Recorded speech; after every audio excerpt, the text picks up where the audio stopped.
Hello and welcome to Casting Views, a podcast with me, Lou, and Me, Dan. where we pick a subject each week, could be anything, something relevant in the news, something that we just find funny, and cast some views on it. This week is week 2 of our food week, and before we get stuck into the main course of what the subject's gonna be today, I'm gonna hand over to Dan for our promo, and you'll understand obviously why I'm handing over to Dan for the promo once you've heard it. Yeah, I'm going to do the promo. Thanks, Lou, because it's a promo for the Fuck My Work Life podcast. And yeah, thank you for letting me say it because I love saying the Fuck My Work Life podcast. If you haven't listened to them, why not? They are J&K and they are pretty much, as the title suggests, they read out and discuss listeners and tweeters' stories about bad days at work, funny stories or weird stories at work. I'm not going to say kind of what the last couple have been about. You honestly need to check them out. Actually, Lou, in one of the last episode, because they endearingly call their listeners fuckers, which apparently the listeners voted for that. And in one of their recent episodes, they're actually discussing us. I think they played our promo and they said, I wonder what they call their viewers. So we've now got to come up. Do we call them casters? Do we call them viewers? Is there another name we come up with? We'll have to think of that.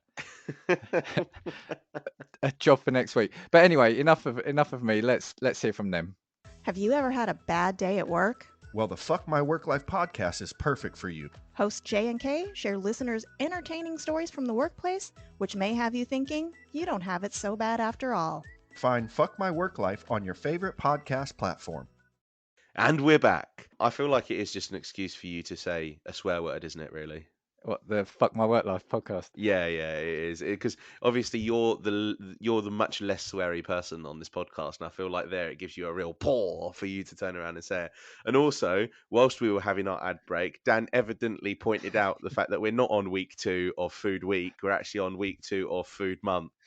Yeah. So evidently you can tell I'm a little bit tired today, but nonetheless, we will be digging into our main course now. It's from the big So, meal you ate for dinner, wasn't it? so this week's episode is all about competitive eating. Yeah. Competitive eating. I wish I had taken that up, but And you know what? I mean, to be fair, if you'd have witnessed us around our Italian dinner table on Sundays, you'd probably think that we could be competitive eaters, to be fair. well, I could definitely go for food challenges. Some of them I'd love to have a go at that, yeah. Yeah, I feel like there's a few that I would happily have a go at, but some of them that are just a little bit too nuts, if that makes sense. So, should we start with particular types of food eaters? Food eaters, food contests, or particular people? What kind of favorite competitions did you see when you were doing some research into competitive eating? Well, I took a slightly different tack. So I looked at like the history of it and when it kind of started. And then what? Go on. You're just like, do you know, on Countdown where you've got the person that gives you like the Dictionary definitions and corner. everything? Yeah. It's like all Yeah. of a sudden you're like, this is the facts. Well, the thing is, whenever we suggest a title, I'm like, yeah, I'm going to do this. And then, you fall down a rabbit hole of kind of a lot or a thread of investigation. You pull a thread and you go down it. So I kind of looked at the early examples and the history of it and then the rules around it and the organization of it. I did get some eaters, but then I ended up completely different then looking at food challenges, some in this country, but the majority, as you'd probably expect in the States. Hello, our American listeners. So yeah, I mean, shall I just mention some of the early where we think it started, competitive eating? Yeah, I'll tell you what, give us the origins of the craft. So apparently, the first recorded pie eating contest took place in Toronto in 1878, which is actually Wow. quite far back, really. I It wasn't is, expecting yeah. it to be that far. Then there were some notable examples of early eating contests. Or contestants, sorry. There's a guy called Joe McCarthy who consumed 31 pies in a competition in 1897. A chap called Frank Dotzler is also noteworthy for, well, consuming 275 oysters, 8 1/8 pounds of steak, 12 rolls, and 3 large pies, all washed down with 11 cups of coffee in 1909. That was in as if, Manhattan. as if your stomach couldn't take it, your heart can't take it either. Yeah, yeah. He's up all night with the pains because of the 11 cups of coffee.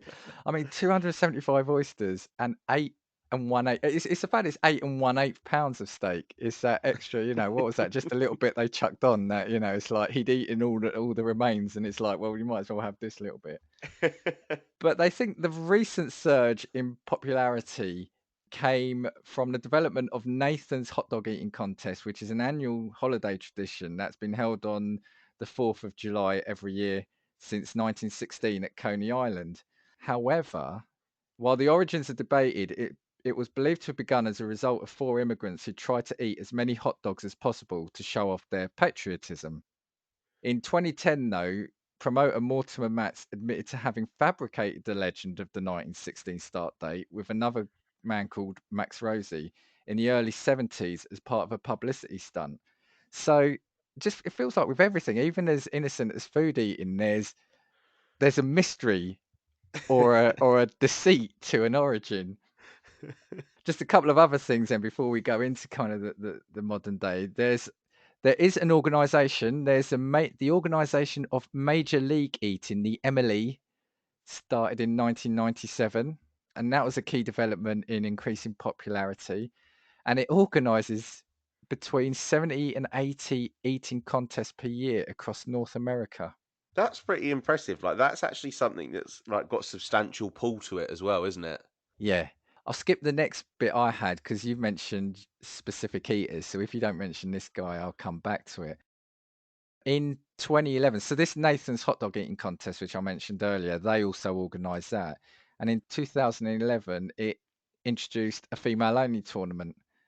Yeah, that's kind of a little rundown. So basically, from humble beginnings in 1878 of a pie eating contest, through to now where you've got an organisation, the MLE, running 80 tournaments a year. See, this is actually like a proper professional sports league. And from what I imagine that lots of competitors do just have sponsorships and that sort of thing. When I was doing a look at competitive eating just generally as well, I looked at the type of people that are competitive eaters. And this will be something that I feel like is a running theme when we talk about some of the people that we're going to talk about. But I always find it weird that a lot of these people are super skinny. Oh yeah, and do you know what? I found out a reason for that. There's a theory behind that. Yeah, I feel like when you've got people that are turning around and eating, literally professionally eating tens of thousands of calories. The first person I was going to talk about, because they're quite a notable one on YouTube, was Matt Stoney. Now, Matt Stoney, he's got loads of world records as well. There's actually a breakdown of all of the world records that he's had, ranging from bacon to birthday cake to pancakes to popcorn, all of that sort of thing. It's unbelievable. And again, just on the nature of people being small, he's 5'8" and weighs 61 kilos. Okay. Oh, what's that in stone? I'd have to work out what that Oh, is I in don't know what stone. that is in proper old money. But yeah, really, really small guy. He makes loads of videos on YouTube, like competitively eating basically anything and everything. I think he's got the world record as well for the fastest. What's the children's meals you get from McDonald's? Happy Meals. Happy I think it's Meal. like the fastest eating of a Happy Meal as well. But he's been around for years as well. So he's actually touching 30 now. But he was breaking world records back in 2013. So what? That was when he was about 21. I love that. He's been around for years. He's 30. He's 15 years younger than me. He's like, Yeah, he's yeah, been around for but years. Yeah, he's a veteran. he is a veteran. First world record broken was birthday cake, 5.5 pounds of birthday cake in 9 minutes. No, you see, I couldn't do a sweet challenge. I couldn't do a sweet challenge. But honestly, some of the statistics are absolutely mental. Here we go, 2014 at the Elk Grove Pumpkin Festival, 20.8 pounds of pumpkin pie in 8 minutes. Wow. And then with Eight reference to the fastest minutes. 8 minutes, Jeez. that is two and a bit newborn children in 8 minutes. Yeah, that's a bit of a different slant on that, isn't it? No. But just for context, obviously, I get it. I get you it. know Yeah. what a baby looks like, but Yeah. that's a lot of food. That is Jesus. Yeah. Yeah.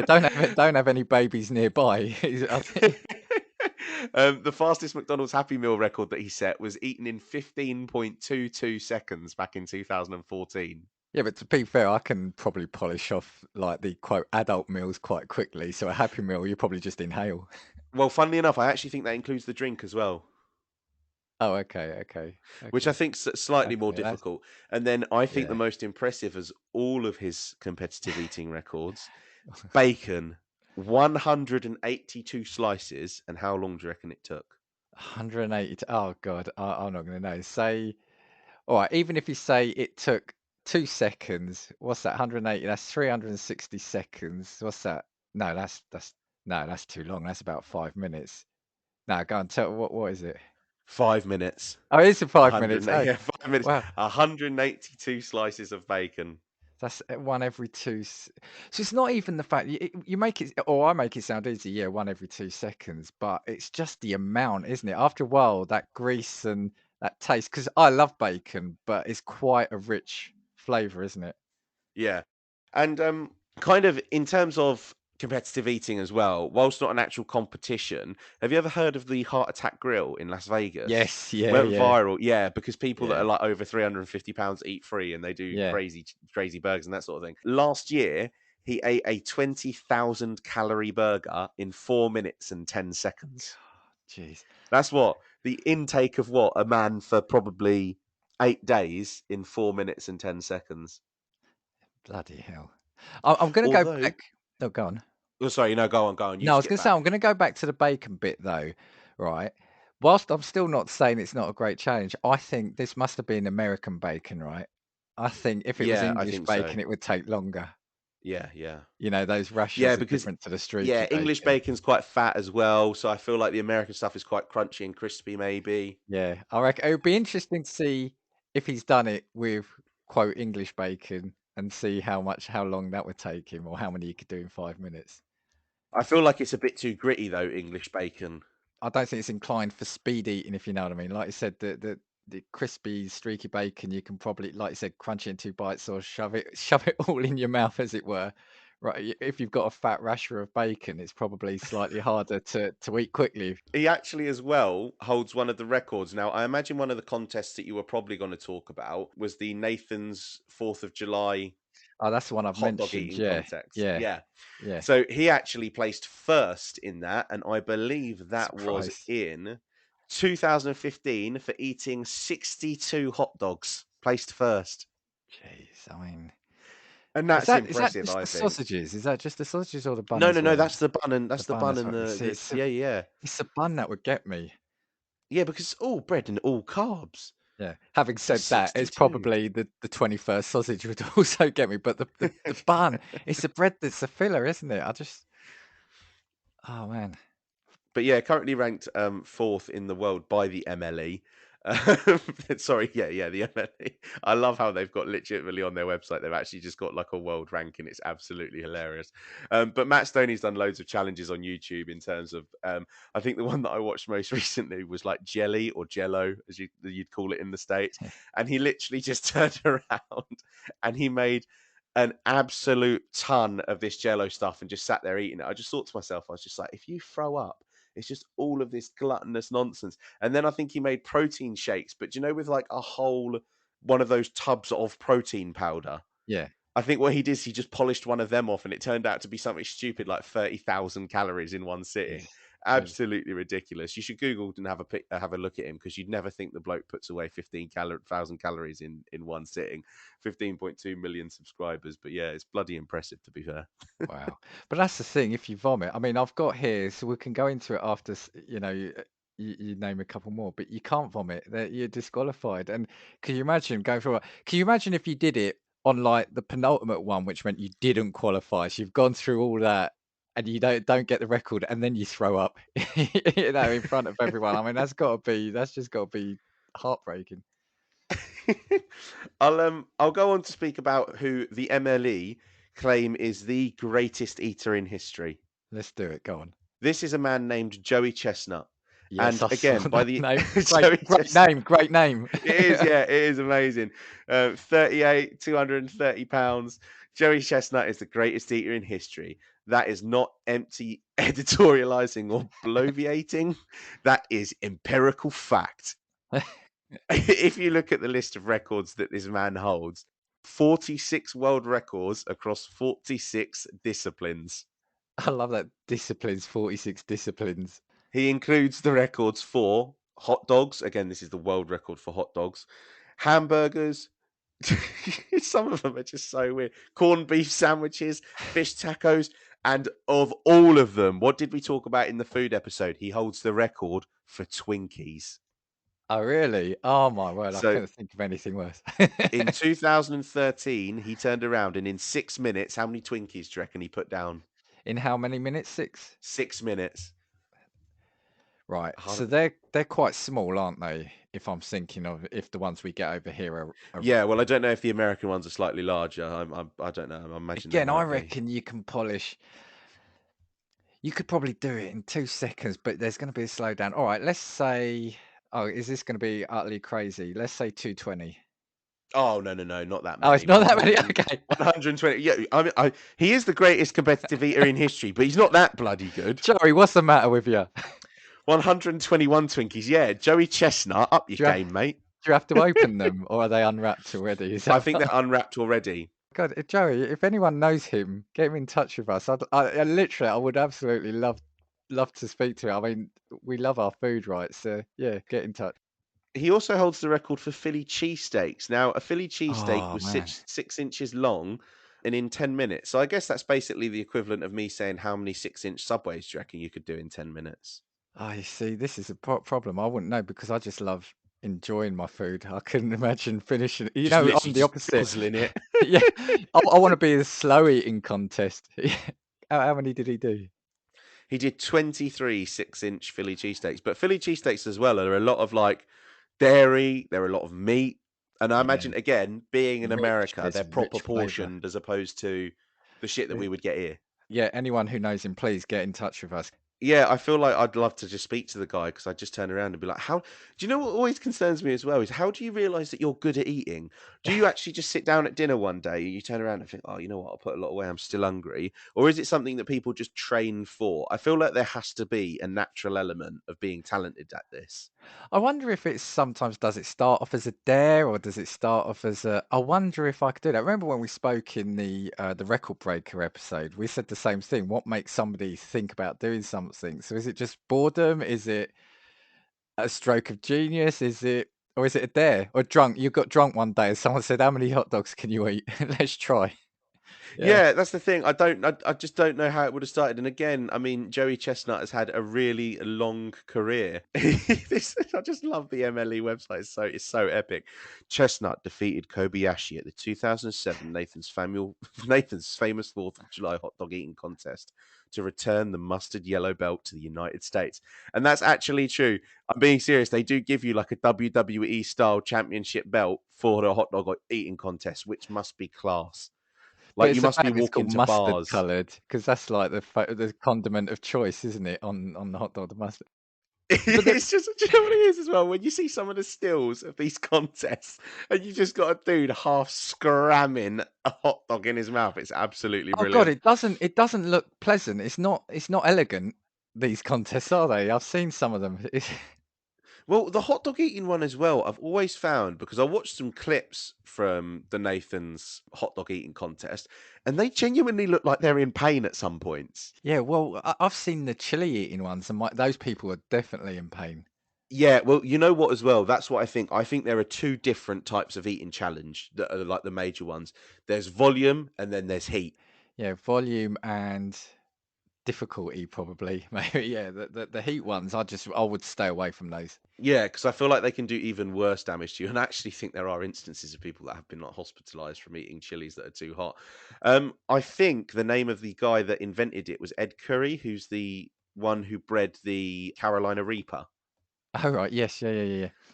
He actually owns a company when he developed the Carolina Reaper, and I think he still holds the record for the hottest chili ever created. And they actually have a. Do you know we talked in the Strange Sports one Yeah.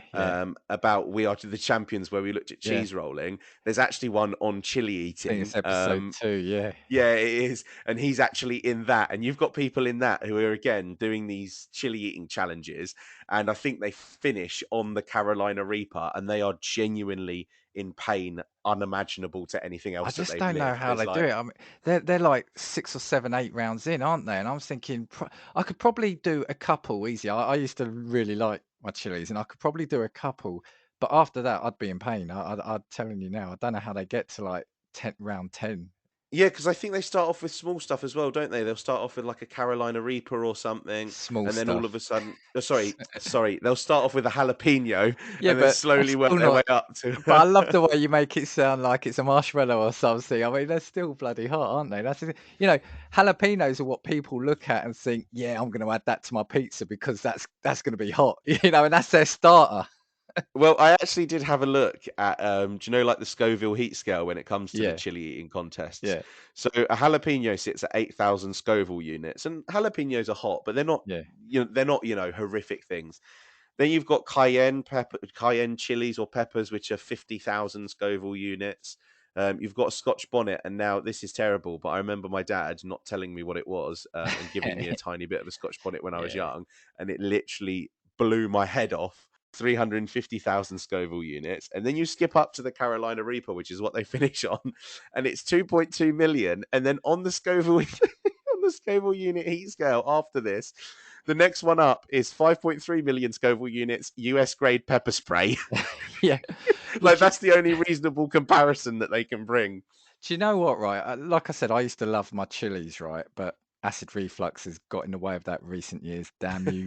But I remember once, yeah, I used to love them. What I did, I'd chop them up, put them on my steak, or put them in salad. I even used to put them in sandwich. I'd make a ham and cheese sandwich for work, and I'd put jalapenos or chilies in my sandwich, right? Once, Tesco, a supermarket, was selling ghost pepper.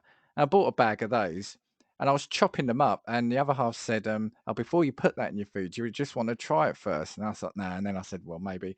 I put the knife to my tongue, and just the juice alone, I was sweating. I turned bright red. I said, "You know what? I'm thinking better of it."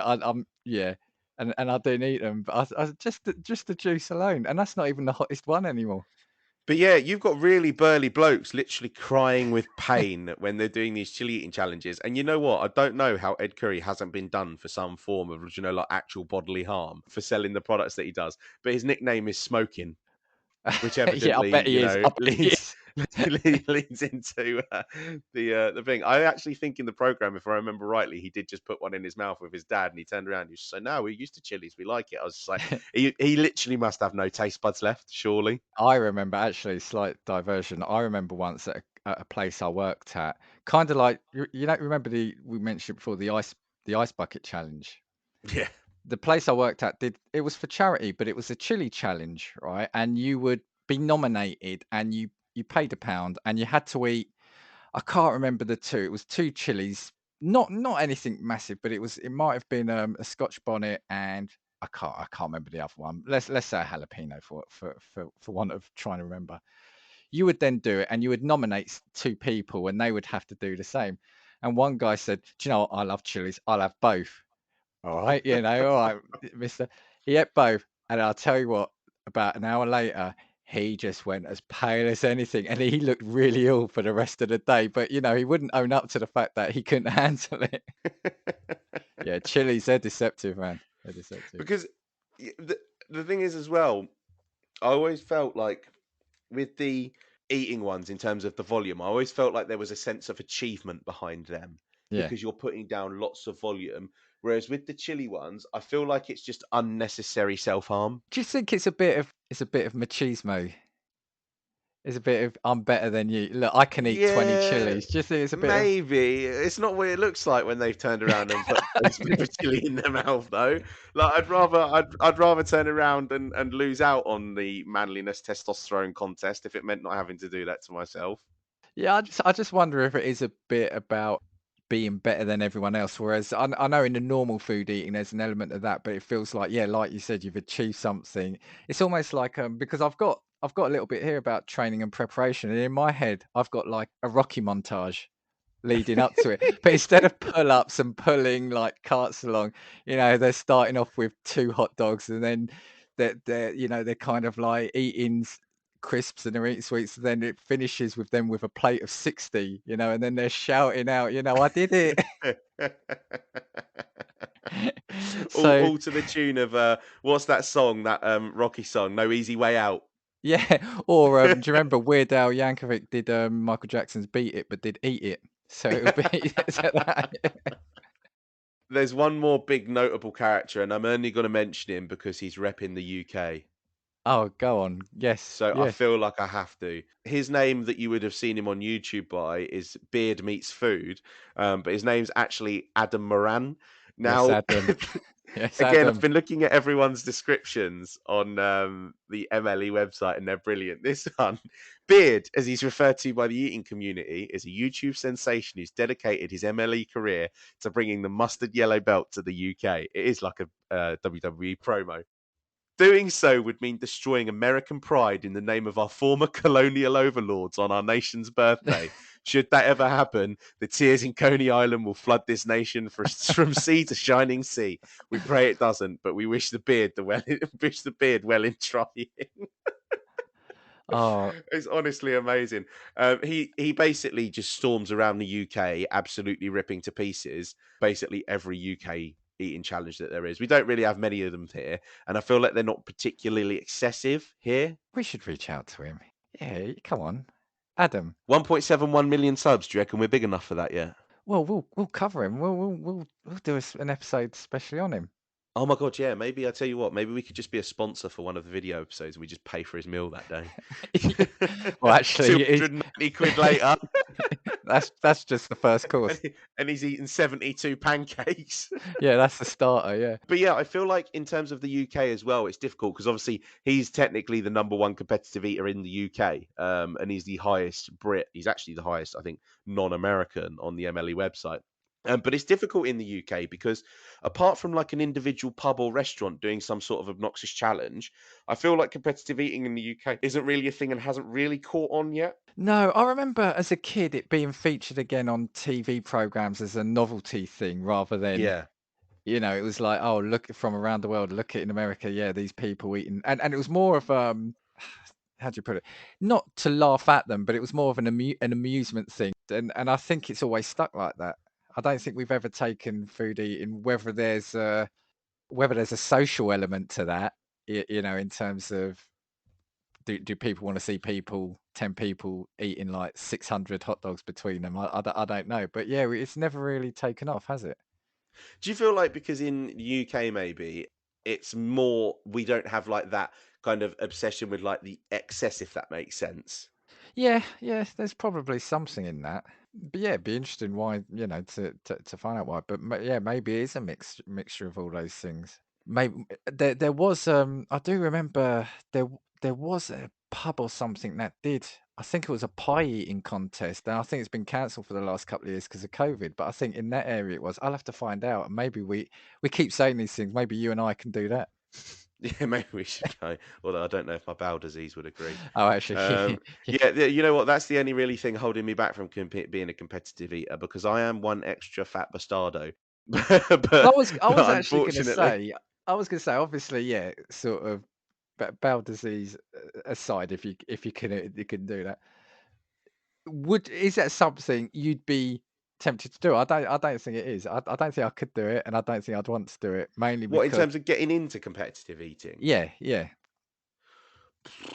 I don't know. I feel like again it would depend because I feel like I wouldn't want to sit down and eat anything that was just do you know like if it was something cheese, but I feel like I would love to do donuts or if it was either something chocolate or ice cream. yeah. I would love to do sweet stuff or if it was pizza for instance. If you turn around and said, Oh, "Right, that's it. pizza! We've My got a God. 13-foot pizza. Can you eat it?" I'd be like, "I don't know, but I'm going to fucking try." Well, you want to stay tuned to what I've got coming up later on, then, if you want to hear about that. Yeah, I couldn't do sweet stuff. I couldn't do sweet stuff.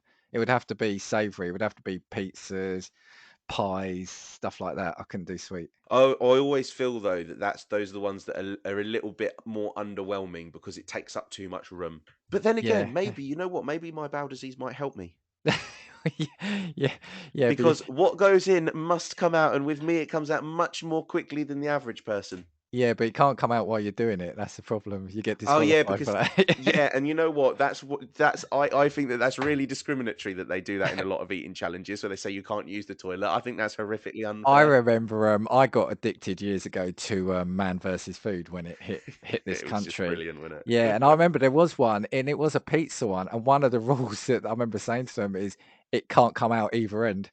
You've got to eat, but they had to finish it right. I think it was a huge pizza, and you could do it between two, but you had to keep it in you for 5 minutes. So it wasn't just enough finishing it. You had to finish it in a set time, and you had to keep it in you for 5 minutes after you as well. So they added that little extra little caveat to it.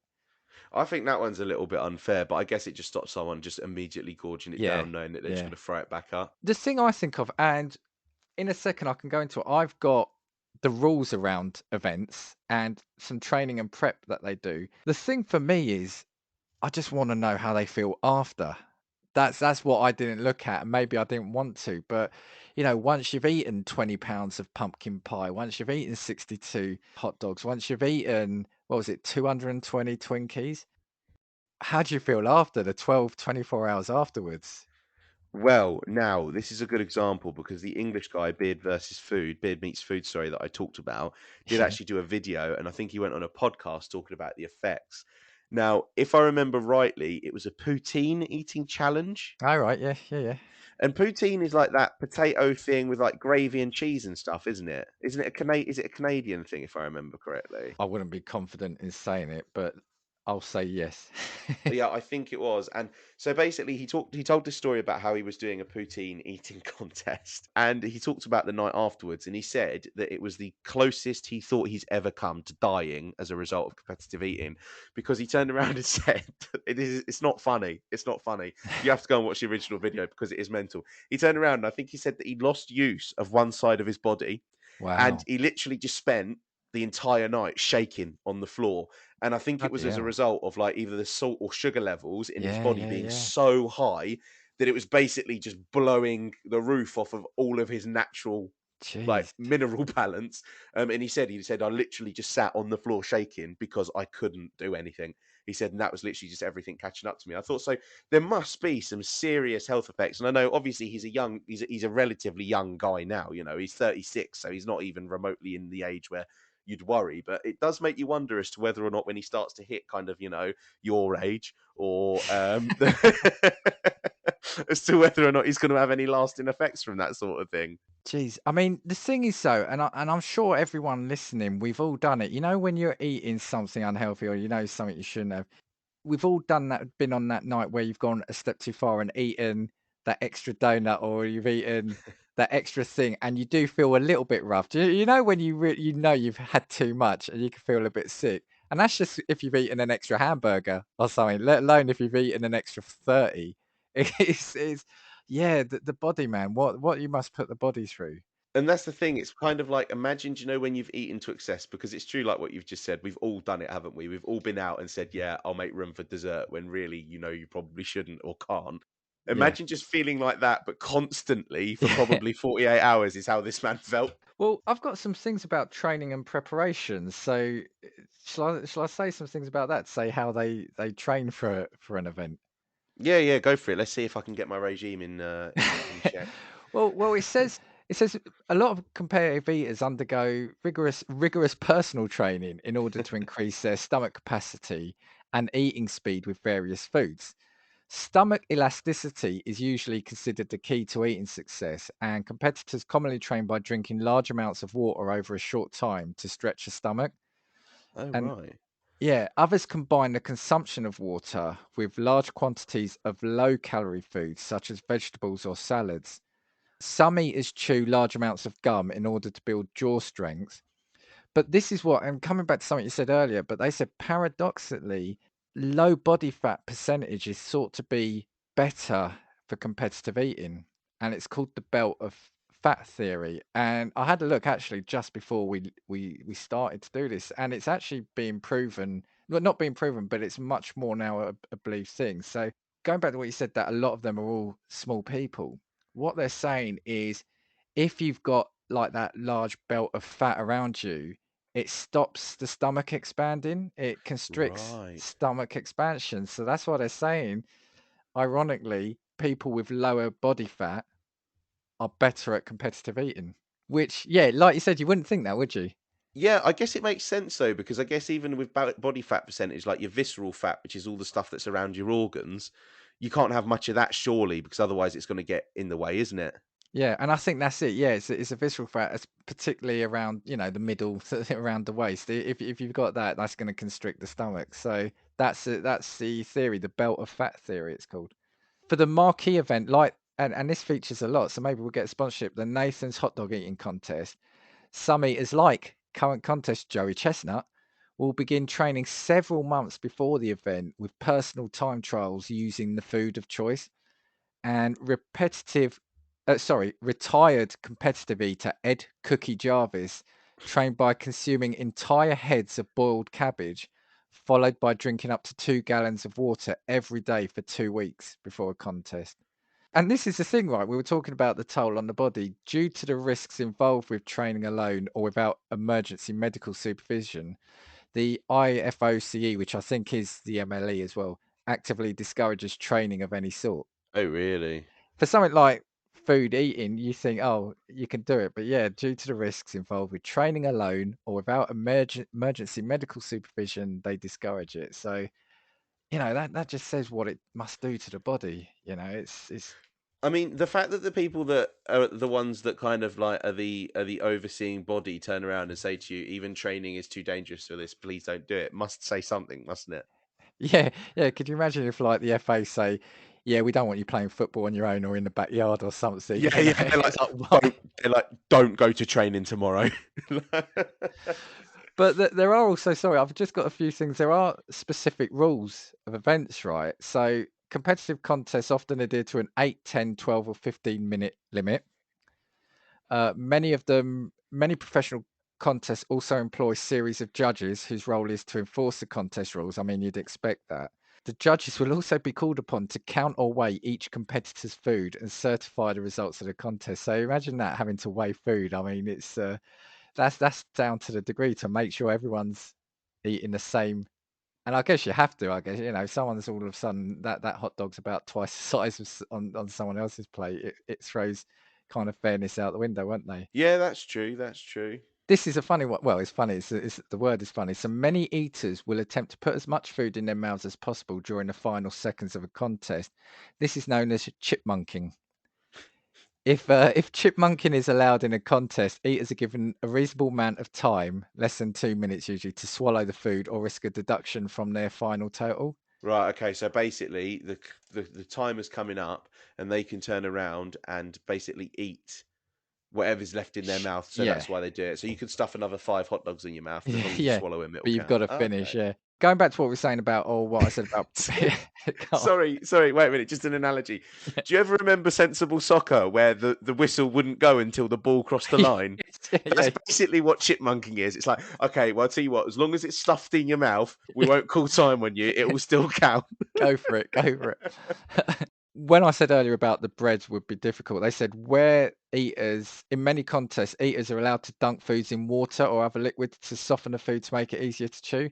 Yeah, That usually seen takes that. place, yeah, involving a bun or doughy parts. But professional contests often enforce a limit on the number of times competitors are allowed to dunk food, which I would think, doesn't it balance out? If you're dunking it twice, aren't you taking up more time? I don't know. If I'm being honest, I've seen the dunking thing when it comes, and again, it's like you said, whenever it's anything that's bready, it's to soak it up. I don't like that as a rule. I think it's pointless. I feel like it kind of defeats the object because let's say you've got a hot dog bun, you're dipping it, so it goes all mushy. It's kind of just not a hot dog bun No, anymore, is yeah, it? yeah. I feel Oh, like, that yeah, that'd be I've awful, never liked actually. that. I've got a couple more rules here. Competitors are required. Sorry, I'm laughing because it is funny, but I see it. Competitors are required to maintain a relatively clean eating surface through the contest. Excess debris after the contest results in a deduction from the final total. I mean, if it's like a complete sausage or a bun, I get it, but what counts as excessive debris? Yeah, and who measures it? And like midway through, are you just supposed to like put your face on the desk and hoover up all the crumbs? Like, Yeah, again, I mean, maybe it's because in previous instances they've had people cheating and like scooping stuff either under tables or whatever it might be. And this is it. This is in the final bit. If at any point during or immediately after the contest a competitor regurgitates any food, he or she will be disqualified. Vomiting, also known as a reversal, or as ESPN and the Nathan's hot dog eating contest call it, a reversal of fortune, includes obvious signs of vomiting as well as any small amounts of food that may fall from the mouth deemed by judges to have come from the stomach. Small amounts of food already in the mouth prior to swallowing are excluded from this rule. So yeah, so if you want to get into the game, you've got to follow those. But something that came to mind, sorry, before we go back to this, something that came to mind about like the dunking, I'll never forget. And this challenge, I think I've actually got in my list. Man versus Food again. He did one. It was an ice cream eating one, and he actually, while he was doing that, ordered a plate of fries to eat Oh yeah. because he said the salt helped him. It kind of broke up from the sweetness and the gloopiness, so he would eat. He ordered a extra food basically that wasn't part of the competition, just to break up that kind of texture in his mouth. So yeah, I guess that kind of makes sense as well. It's like a change for your body because I guess when you're turning around, it's a little bit like again. Have you ever turned around and eaten like a few Well, do you know what? This is terrible as well because I just don't eat one bag of crisps. I eat six. But do you know after you've wow. eaten six bags of crisps, for instance, or a family bag of Yes, crisps? let's say I've done Yeah, that. just for all intensive purposes, yes, thanks. You've ever turned around and said, "Oh, you know what? I need a Kinder Bueno now because I've got too much like salt in my mouth." Basically, you're like, "Oh, I need to Yeah, break it up." Or like you do something like that. You eat something that's really, really savoury, and you're like, "Oh, I need something sweet, like a glass of Coke or yeah, Fanta or yeah, something like that." yeah. My God, I come across as such an unhealthy fat slob. But yeah, I probably am as well in real life. Uh, but yeah, I kind of understand that point. To be fair. I think it's just interesting the more professional you get, these kind of little tips and tricks that they develop in that community. Well, in actual fact as well, I had a look because I remember watching a video. This is completely separate about people that have cheated previously. And you know, I said about Joey Chestnut, he beat a guy Kobayashi's eating record. Kobayashi to this day still maintains that Joey Chestnut cheated and that he thinks that the MLE are involved. Oh no, come on, don't say it ain't so. Yeah, because he turns around and said that he is absolutely adamant that Joey Chestnut's hot dogs were smaller than his, which gave him an unfair advantage. You're then calling on the integrity on the of the judges. You're We've questioning seen that. it. We've seen it in boxing before. So is it Oh, we've possible seen it to in a see it in lot of the sports. MLE? Yeah, this is what I mean. You know, they're portraying themselves like some WWE sort of organization, and we know that that's scripted. Well, you know when what's the word? Fraud and corruption comes to the competitive food competitions, the world has taken a dive then, yeah. Yeah. People all of a sudden turning around and placing bets. You've got bookies taking shady bets on competitive eating. There are criticisms of it. Did you see any of the criticisms? I know you've got some of the dangers, haven't you? So I mentioned this previously, and I think that this is probably a fair point. And again, why I think it's probably not something that has risen in the UK as much. And one of the main ones is again just about it being a bit gluttonous.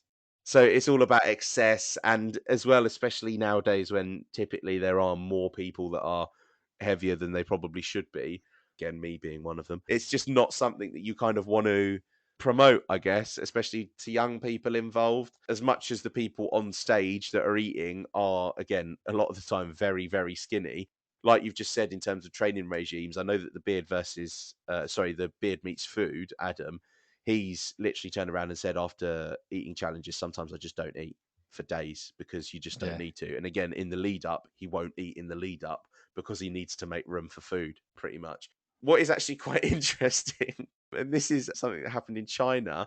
Obviously, mukbang videos have been Oh, yeah, yeah. quite a common theme in recent years, and they passed legislation which banned competitive eating competitions and mukbang videos, basically to combat food waste.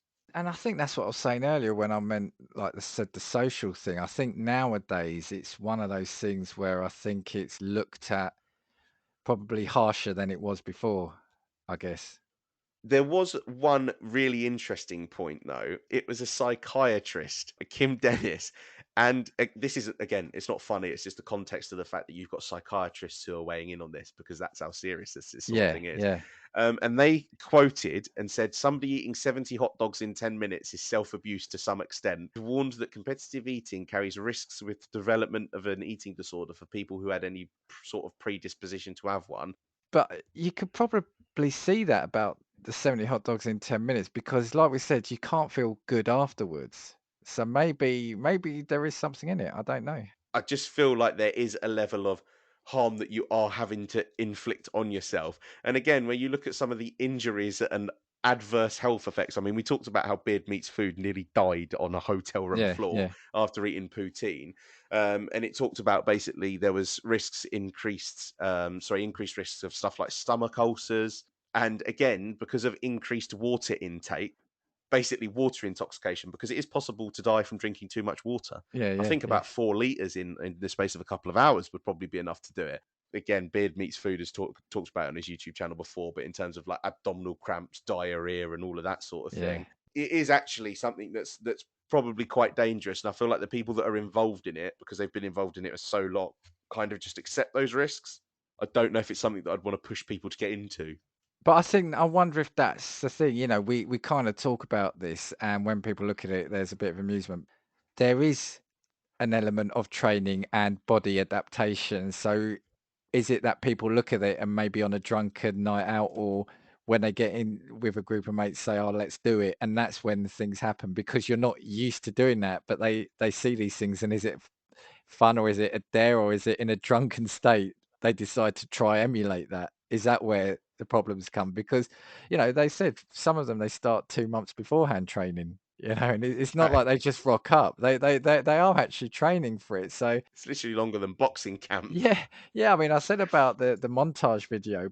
It just shows that you can't just turn up and eat 20 chilies or 62 hot dogs just like that.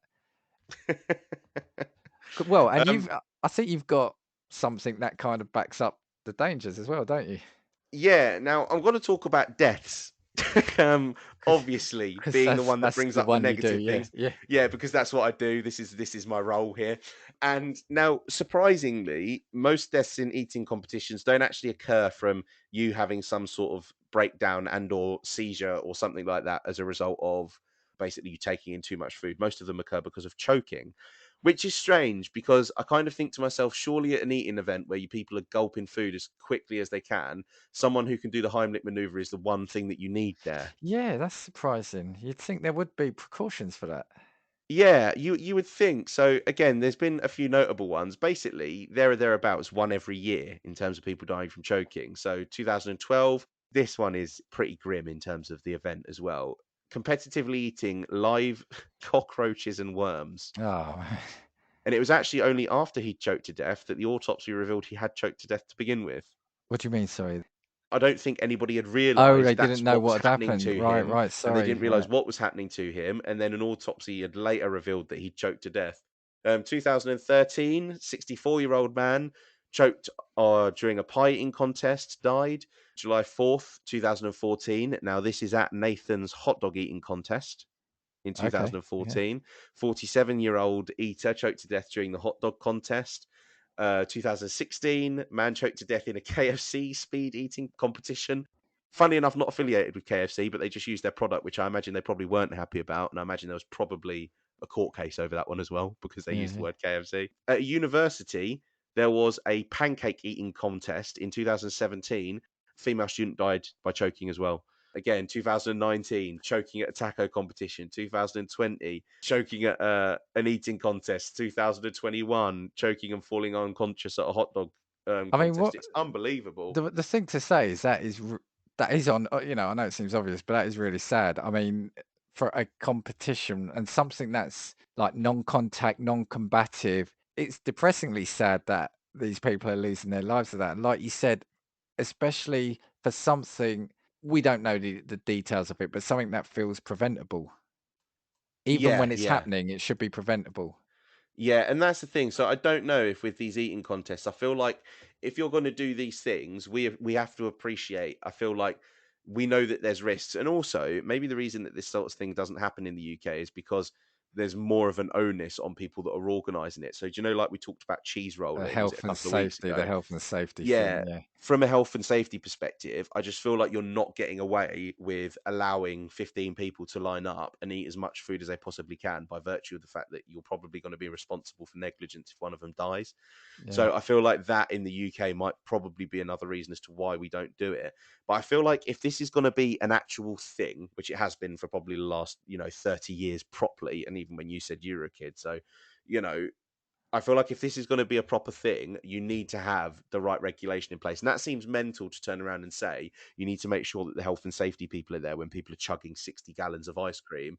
But you genuinely need these people there. Well, I guess we don't know though. We don't know the specifics, so I guess we probably shouldn't speculate. I mean, like I said, unless there are more details on that. So I guess what that does show though is that and it feels weird to say it, is we should say like you shouldn't try this at home. It does show that there are dangers, right? It's sad. It's sad.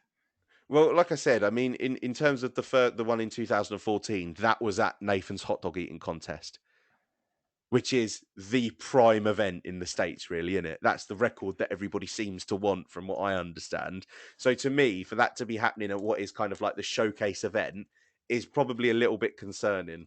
Yeah, but what I mean though is, could it be that because there's stuff in food, is it not overly obvious at the start? We don't know, did that person have anything else wrong with them? Do Yeah, you know this what I is mean? true. Like I said, I don't think we should speculate. I guess the key thing here is that, however you look at it, there is an inherent danger. There Yeah, is an yeah, inherent 100%. danger. And when you think about it, if you look at kind of contact sport, there's probably a boxing death once a year nowadays. I mean, Yeah. obviously, boxing deaths are shocking still, but on average, I think it's probably safe to say that there's one relatively high profile one every year. So if competitive eating is on that same vein, but one sport is about how much food you can fit in you, and the other sport is about literally punching another man in the head until he's unconscious, I feel like there's enough of a worry there for it to be a concerning thing. Yeah, but that's exactly what we said. The bodies are complicated things. If as much as we know about them, we're still quite frail, aren't we? What else have you got? Well, I was going to run through some contests and say as to whether or not you'd be willing to try them. Okay, let's do that because I've got the same. But before we go, I've got some of the records. I went onto the majorleagueeating.com website and I've got some of the records. They've got 24-inch pizza Yeah. and it's 7.5 extra large slices. The record for that is 15 minutes. And I think the record that was in 2005. Then there's pizza, which I love pizza. I've got asparagus here. Um, So that's who eats asparagus on a good day? Who puts well, it on their plate Well, anyway? I know after just a few heads of asparagus what your pee smells like after, let alone this Oh one my God, is could you imagine? You go it's into a 12 public pounds. bathroom and evacuate it. Like, Yeah, what on earth? it's 12 pounds, 12 over 12 pounds of deep fried asparagus spears. That was 10 minutes. Deep fried asparagus. Hi, can I have asparagus but make it unhealthy, please? Yeah. And yeah, we've got bacon here at the end. I think you said it was 182 strips. So that was in 2015. So yeah, so that was some of the records. But yeah, let's do some challenges. Let's finish on a bit of a fun thing. I've got some as well. So let's see what you've got, and then Okay, so I'll throw some at you. now this is I'm got off the bat. I'll see what you think first. But I wouldn't do this one. Oyster eating. No, no. Yeah, can't do it, too slimy. Don't like oysters on the best of days. Yeah, I've had one, and that's the only one I'm ever gonna have. Yeah, I mean it's only an 8 minute challenge, but the prize money as well is only $1,000. I feel like that's not enough to make me eat an oyster, just one of them. So I wouldn't do that one. This one's great because it reminds me of a food that you'd see in. Do you know, like the name reminds me of something you'd see in like Fallout or something? Yeah, yeah. Slug burgers. Here we go. Now, not actually made of slugs. Yeah. A slug burger is basically deep fried beef, onions, pickles, and mustard, basically all together in a bun. But yeah, beef, onions, pickles, and mustard. So it's basically just a burger. But again, how do we make a burger even more unhealthy? Deep fry everything. What is it? One or is it many Yeah, of so those? basically, it's as many you can eat in 10 minutes. I'd probably give it a go. The thing is, right, I'd give a lot of these a go, but I wouldn't be able to do them. I'm not saying I'd be anywhere near, but I'd probably, yeah, I'd at least give that a go. Be willing to try that one. Yeah, yeah. Current record 41 slug burgers in 10 minutes. Joey Chestnut, obviously, because the man holds all of the records. Now, this one here is the jalapeno eating challenge. And this Nope, is nope, 8 nope, minutes to eat as nope. many. Now, jalapenos aren't terribly hot, though, to be fair. No, they're not. But sorry, carry on. But no, but I wouldn't want to eat loads of them. That's the thing. Okay, fair enough. So, in 8 minutes, what do you reckon the record is? Set in 2011. In 8 And this minutes, was, again, Pat Bertoletti. This was Pat Deep Dish Bertoletti. So I imagine he loves a Chicago Town pizza. 50. 275. Jeez. Yeah, that toilet visit, that next toilet visit is not going to be a pleasant one. This one I'm a little bit unsure of. The National Fried Mushroom Eating Championship. No, Would you give that a go? no. I like Again, it's like, mushrooms, but I wouldn't want to eat loads of them like that. yeah, I feel like they're a bit of a slimy texture, but also deep fried. It's like, again, give me mushrooms, but make them unhealthy. Yeah, yeah, yeah. Now, again, the record for the mushroom eating is actually pretty impressive because it's 5.2 kilos in 8 minutes. Impressive. That's I don't impressive. know if I could eat five and a bit kilos of anything in 8 minutes. Yeah, and especially mushrooms. Like I say, I like them, but they're one of those ones. Once I've had a certain amount, I don't want any more. Yeah, like, do you know the perfect portion on like a full English breakfast? That's it. You're just there. They're just a bit of a token kind of thing. Yeah, Can't yeah, do more than that. yeah. This one I feel like I'd be willing to try. Peanut butter and jelly sandwich eating world championships. Do you know what? I'm going to say no.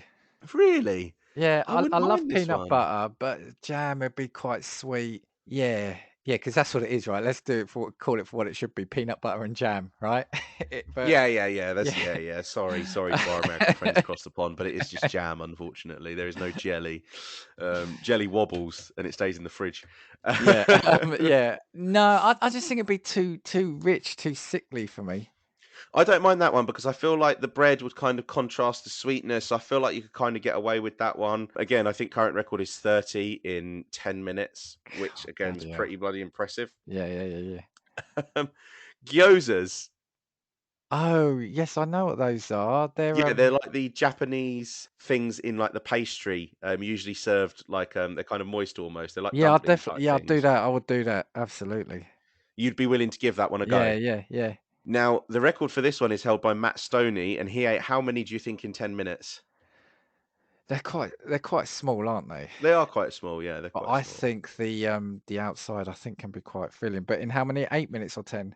10 minutes. 10 minutes. All right, minute 60 seconds. I like how I'm trying to like apply a Yeah, like, mathematical yeah, equation to this. yeah. 60 seconds. Let's say you can eat 35 a minute. What would that be? Did you say 10 minutes? I've forgotten again. 10 minutes, 10 minutes. Right, that would be 350, but I'm going to knock it off. So say 250. 323. You were quite Oh, close to I begin was with. quite close. Oh, damn it. Yeah, that's bloody impressive because it is basically what, like one every 2 and a bit seconds or something. Yeah, Like geez. Yeah. Okay. that one's impressive. We were going to go through the hot dog one, but again, I feel like hot dogs you would have a go at, but would never Yeah. ever get near the record No. for. What about chicken wings? Hot or normal? Just normal. Yeah, I'd Well, absolutely. they're buffalo ones, so buffalo ones aren't particularly Oh hot. no, They've just I'd got a bit I'd, of a I'd kick to them, haven't absolutely they? give it a go. I'd absolutely give it a go. Now, if I was ever going to break a record, it would probably either be for wings or ribs because I love wings and I love Yeah, ribs. you do actually, don't So you? yeah, I would happily have a go at this one. And if Joey Chestnut, boy, if you hold this record, I would be happy to come for this one. And what's the record? Now, What's the record? I actually think the record for this is like 182 wings in 30 minutes. Poof.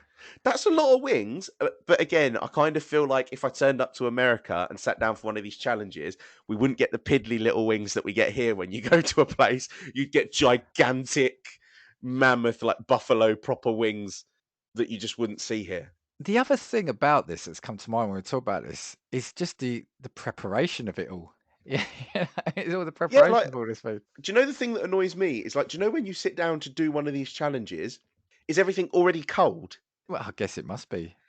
Because if you get there and you've got a plate of wings and it's all cold food, like even with the burgers and the hot dog challenges and stuff, like imagine just snapping down on cold hot dogs, or do they Unless cook it's them kept and warm. then? Maybe it's kept warm. You know, you can keep them on hot plates and things like that. Maybe. Yeah, I would hope so. This next one's pretty impressive. Mayonnaise eating competition. No, I like mayonnaise, but no. No. The winner of the competition usually consumes about 3.5 kilos worth of Wow, mayonnaise. jeez. Now, to No. be honest, I feel like this is one that would probably make me throw up in about 60 seconds. I don't think I could do it. Yeah, Not spoonfuls of mayonnaise. no. It's nice in a tuna mayonnaise, but I couldn't just imagine. Yeah, one spoon would be enough. No. Yeah, I think I'd immediately throw up. This one I don't think you'll like because of what you'd said previously. Ice cream sandwich eating. Yeah, no, I wouldn't want to do that. No. Really, I feel like that one's quite nice. Cookies with ice cream. I feel like I'd get too sickly too soon, I think it's one I'd like to give a go, enter it, just eat the first one and then and then retire. yeah, go home. Yeah. You're like, yeah, I'm full. Thanks for my free Again, I ice cream like I sandwich. like the item. I'd give it a go, but I wouldn't want to actively try to do it. Right, okay, fair enough. We've got a couple of, again, I think this one is more specialist to the US. This is crawfish eating. Yeah, definitely do that. Yeah, crawfish. I feel Yeah, like yeah. this would be quite a satisfying one. Although you have to remember, in this challenge, you also have to de-shell them and like take the heads off and get everything out of them as well in your record attempt or your during the competition. So they're all still shelled. I've had to do that at weddings. So, Oh yeah, that's true. yeah. So taking into account that you've got to de-shell them and stuff, the record for this was held in 12 minutes. How many do you reckon they did? You got to deshell them. Yeah, but I've seen people can deshell them really quickly. I reckon you can deshell it in a second. All right, let's say I reckon you're looking at Quick maths. yeah, 3 seconds, 3 to 4 seconds. How many minutes? Sorry. 12 minutes. Oh wow, 12 minutes. All right, let's say 4 seconds, right, at most, and that's pushing it. So you've got in a minute, what have you got? 10. All right, let's say 12 a minute. 12 by 12. What's that? It's 120, 144. I'm actually going to round this one up. Um, What? can I just say, if you do the editing for this, can you put the countdown clock into that last bit? Yeah. You're like 3, carry the 1, hold Yeah. the 2. For you to go, no, you're absolutely wrong. No, Yeah, yeah. I'm gonna go for 160. Yeah, just way off. 331. Oh no, don't do this to me. That's Yeah, impressive. all that maths, all to be wrong like that. Unbelievable. This one's absolutely grim, but you can tell me if it's better or worse than mayo. Butter eating. No, no. No. Okay, you have to pick one or the other. Butter or mayonnaise, go. Do you know what? I think I'd probably go for the mayonnaise over the butter. No way. Yeah, Over because butter. because I think the mayonnaise, because it's a liquid of sort, I think you You could just drink it through a straw. well, no, you could just swallow it. Whereas the butter, you're biting into it, and I couldn't. No, I would. I think it's the texture. I think you could almost imagine just swallowing it, if you know what I mean. The mayonnaise. I feel like that just the thought of going into the fridge and chowing down on a bar of Lurpak is grim enough as it is. But I feel like I'd rather do this one over the mayo, to be honest. No, mayo for me. Yeah. No, that's a bit of a well. You can enter the mayo and I'll enter the butter. That was the grim one that I wanted to finish on as well. But the record is just over a kilo worth of salted butter in 5 minutes. Jeez. All right, I've got. But to just finish up, I've got some. I've cheated a little. These aren't world records as such. These are food challenges. Which I Okay, found. Now it says around the world, but I think all of them bar one are in America. So, naturally. and where possible, I've tried to actually find out if they're still active. Some I could do that, some I couldn't. The first one is in Los Angeles, California. Oh It's yeah. Big Mama and Papa's Pizza, and it's created with 20 pounds of dough, 6 pounds of sauce, and 12 pounds of cheese. This Wow. bad boy may require you to pick up some hungry strangers off the side street. You can have 5 people, so you could have 4 people helping you eat a 54-inch pizza, and it must be fully demolished to receive the $1,000. Now, it doesn't say a time. I have then looked at it. So it's a 54-inch pizza, 200 squares of it. Technically, it serves 50 to 70 people, but you've got to eat it between 5. So you'd give that a go, wouldn't you? You'd get 4 mates and you'd give it a go, wouldn't you? Yeah, I mean, in reality, if you have to turn around, it serves $1,000? 50 to 70, did you say? Sorry, Yeah, usually. So you're eating what, on average, 10 persons portions? I guess if, yeah. you and your mates were hungry, you'd give that a go. Yeah, I think that's fair. But the thing is, it's going to cost you $400. Starts at $400 to try it. So There we go. So this is the You got to get difference between some yeah, really hungry mates. yeah. Right. We're now going over to Texas, Amarillo, and it's the 72-ounce steak challenge. Yeah, 100%, And I 100% would love and I it. forgot to say, I got this from spoonuniversity.com. They say everything is bigger in Texas. Well, I guess it's true considering this $72 meal consists of a 72-ounce steak, shrimp cocktail, baked potato, salad, and a dinner roll. If you successfully wolf down all this food in an hour before going into, if you successfully wolf down all this food, the restaurant, Big Texas Steak Ranch, will grant you the meal for free. So you Okay. so you have to pay $72 to do it, and if you manage it, they'll give that you back. I mean, it sounds like a pretty banging meal for $72 anyway, does it not? It does. There are 11 rules though on this, so this is Oh, an wow. active one as well. Wow. Yeah, Right. but yeah, no, absolutely. Like you said, yeah, it would be something you'd order if you imagine going on holiday and you went into that. You'd do it for an Instagram photo, wouldn't you? Yeah, yeah, you would, wouldn't you? You turn around just for the opportunity of the picture. I'd have it all rare as well. I'd be like, could you just do my steak Yeah, absolutely rare? yeah, knowing you would. Right. So the rules, I'll skip through them quickly. You've got to complete it in an hour. If any Oh, of the fair meal is enough. not consumed, you lose. Before the time starts, you're going to be allowed to cut into the steak and take one bite. If the steak tastes good and is cooked to your satisfaction, we will start your time upon acceptable approval. The time will not stop and the contest is on, so make sure before you say yes. So at least they make you say, is it cooked right for you? But they Yeah, don't that's say how interesting. big the bite could be. Can you literally pick it up? As soon as you said that, I immediately thought to myself, yeah, I'm taking one humongous chunk out of that steak, being like, yeah, fantastic, thanks, leave me to it. Once you start, you can't stand up. You can't leave the table or I have can't anyone else stand touch up. it. Yeah, yeah, you're not allowed to stand up, leave the table, or have anyone else touch it.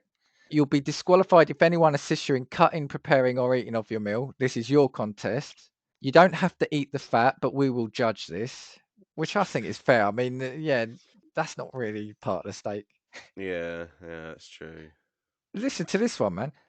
Should you become ill, and I think they mean sick because it will become clear. Should you become ill, the contest is over. You lose in capitals. And then it's got in brackets, please use a container provided as necessary.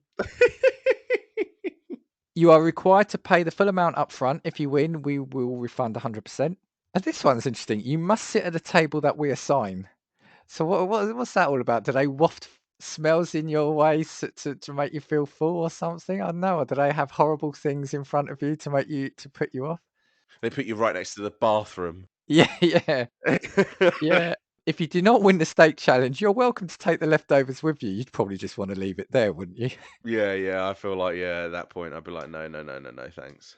Damn, they really be strict in Texas. Yeah, no consumption or sharing of the leftovers is allowed in the restaurant once the contest is over, which I find interesting. Do you reckon maybe that's not to stop people claiming that they finished it and then like having an Maybe, argument about it, maybe? maybe, I don't know. And if you fail to complete the challenge, you must pay the $72. So yeah, that is, did it say? That's a Big Texas Steak Ranch in Amarillo, Texas. Would go, not as fond of as having more rules than you see in modern day football. But yeah, it's only got it's do you know what? It's only a matter of time before they introduce VAR into food eating. Yeah. You're gonna get a waitress that comes along and they turn around to you and they're just like, no, no, we saw that. You definitely spilt that on the floor. But yeah, I'd happily have a go at that one. Right, I think this one is in Pennsylvania. So we're getting around the states here. I think it's a place called Clearfield, and it's the Beer Barrel Main Event Burger. And oh my God, actually, you've got to see a picture of this burger to believe it. It's amazing, right? So before you say yes or no, whatever the price, hamburgers will always be one of the most quintessentially American foods. Priced at a whopping $379, this 123-pound giant features an 80-pound beef patty, 30-pound bun, 12 tomatoes, and 160 slices of cheese. Right, right. And how many people get to try this? Well, hold on, there's a little bit more. I think it's just shoot. The chefs top off the mouth-watering burger with a pound of lettuce, ketchup, mustard, and mayo. Finish a burger that weighs more than you in less than 5 hours, so they give you a fair amount of time, Okay. and you'll receive a $350 reward, T-shirt, and your name posted on the pub's Hall of Fame.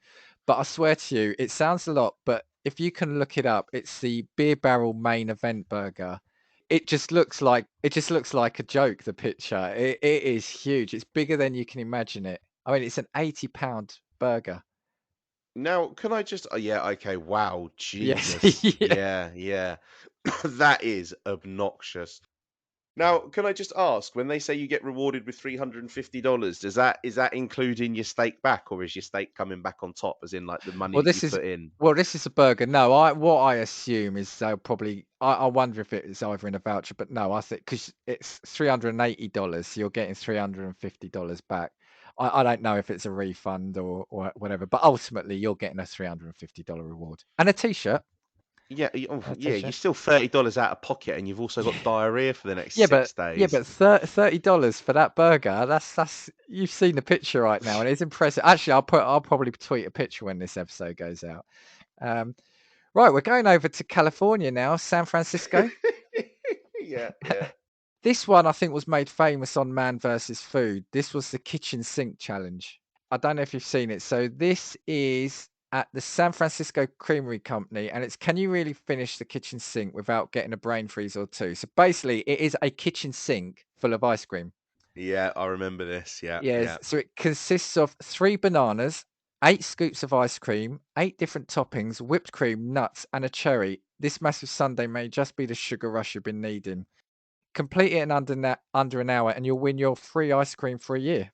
8 scoops of ice cream. Yeah, It doesn't it doesn't seem sound too much. bad. Look at the picture, kitchen sink challenge before you say that, and it's $70 to do it, or just under. $70. That's not a bad price. It literally is served in a kitchen sink. Wow, Yeah. love the dedication to And that. you see the size of it? It's a lot. And this is the one I said the Man versus Food guy was having the fries. This is the one I remember seeing Ah, him. yeah. Would you do it? No, yeah, I would do that. And yeah, and of all of them, if I'm being honest, of all of them, I think that one's probably the most reasonable one that I could do. Under an hour and you get free ice cream for a year again, although you probably wouldn't want it to see it again. Free ice cream for a year. Yeah, you know what? While I'm looking at it, I know that it is obviously ridiculous and the pictures are stupid, but in comparatively to the other challenges, the burger that I've just seen, this is light work, I think. Right. We're going over to another state now, Minnesota. This is amazing traveling all over the Yeah, place. Brooklyn Park in Minnesota. This is the Ghost Wing Challenge. Here we go. Comes with a waiver, doesn't it? Yeah, I don't know how to pronounce if this is Gervin or Jervin, but Gervin Grill, notorious for their 10 blazing hot wings, requires each person to demolish a plate of wings in 15 minutes or less. You may be thinking 10 wings, that's a piece of cake. You will be taking this back when you find that the ghost pepper is the hottest chili pepper and 400 times hotter than Tabasco sauce. So would you I mean, we've said about your obviously your bowel. My fragile intestines. Yeah, only for the sake of my health, I'd probably have to just pass this one up. I'd like to watch people attempt it live, but I could never do it myself, unfortunately, because I actually think it might kill me. I look at this and the 10 hot wings makes it like they say it's a piece of cake makes me think, yeah, you could do it because 10 you could get through that. But and again, I've seen enough of the challenges. The sauce is going to get over your lips, over your face, and it's going to start burning. It's not just you Yeah, eating it. yeah. It's going to be on your fingers. You're going to touch your if you touch your eyes, you're fucked. You know. Going to the toilet afterwards. And for the last one, well, the last one of this, we're actually coming over to England. Oh wow, okay, impressive. Yeah, so England gets one. Great Yarmouth in England. If you come over, go there. It's a nice little seaside resort. This is called the Kids Breakfast Challenge, but that's kids with a Z. And this is a kids challenge. You say, think again, 6,000 calories and 9 pounds of food in 1 hour sitting sounds absolutely repulsive. And again, the thing is, 9 pounds of food is when you consider some of the other size, but again, it's the food it consists of. So it's basically it's a huge English breakfast. So it's 9 pounds of bacon, sausages, potatoes, mushrooms, bread, eggs, beans, and hash browns. So it's that stodgy, Yeah. and the thing about this one, and I think this may have been removed because when I found this, it's saying here health experts are demanding the removal of this dish and cautioning people with a heart condition that they could die from eating 3 days worth of calories in one sitting. Amazing, right. Completing the task alone in less than an hour wins you a free meal. So those were the main ones. I thought they were the interesting ones. I did find there was a giant eclair challenge. Love that one. I think these are all in England, I think, actually. It was the Giant Eclair Challenge has been around for a few years, but it only went viral in the last couple of years because someone actually completed it. It's 5,000 calories again. If you finish it in one sitting, it's free, and you get a Giant Eclair T-shirt. And if you fail, it costs you £20, which doesn't feel a lot, considering you could go to a high-end restaurant in London and buy a dessert probably for £20 anyway, couldn't you? Yeah, that's true. That's true. Yeah, and then they're all pretty much of a muchness, state challenge pancake. But I think what we're saying there is some of them I would definitely want to try it, but I could tell you now I wouldn't. As much as I love food, there's no way I could attempt it. But it is interesting, like I said on the last one, there are dangers. So, for everything we've said, it is yeah, it's definitely just consult your doctor and don't try this at home, before you try anything like this. That's what I've got. Those are food challenges, success food challenges. Maybe we should look to attempt a couple of the UK ones as well as going to cheese rolling them within the next year. Yeah, okay, you can start on the butter one.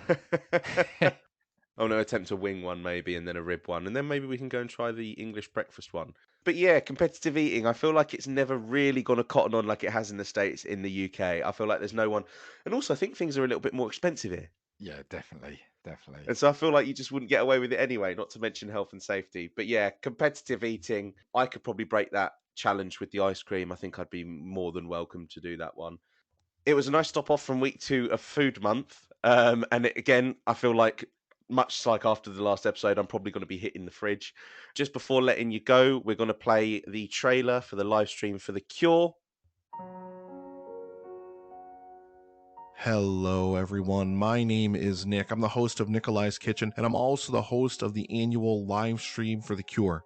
Live Stream for the Cure is a charity event where we raise money with content creators and podcast partners from around the world for the Cancer Research Institute, a wonderful nonprofit researching cancer immunotherapy, training the body's immune system to fight all forms of cancer. This is a mission and a future that I truly believe in. And myself and my team worked tirelessly over the past 5 years to raise over $50,000 for this cause. This year, we're aiming for our biggest single goal to date of $20,000, and we cannot do it without your help. Please join us for the event May 19th through the 21st, starting at 9 a.m. Eastern, for 45 hours of content from people all over the world. Together, we can bring hope for a future immune to cancer. The more eyes we reach, the more dollars we raise. Please help us in making this goal a reality. Together, we can make a difference.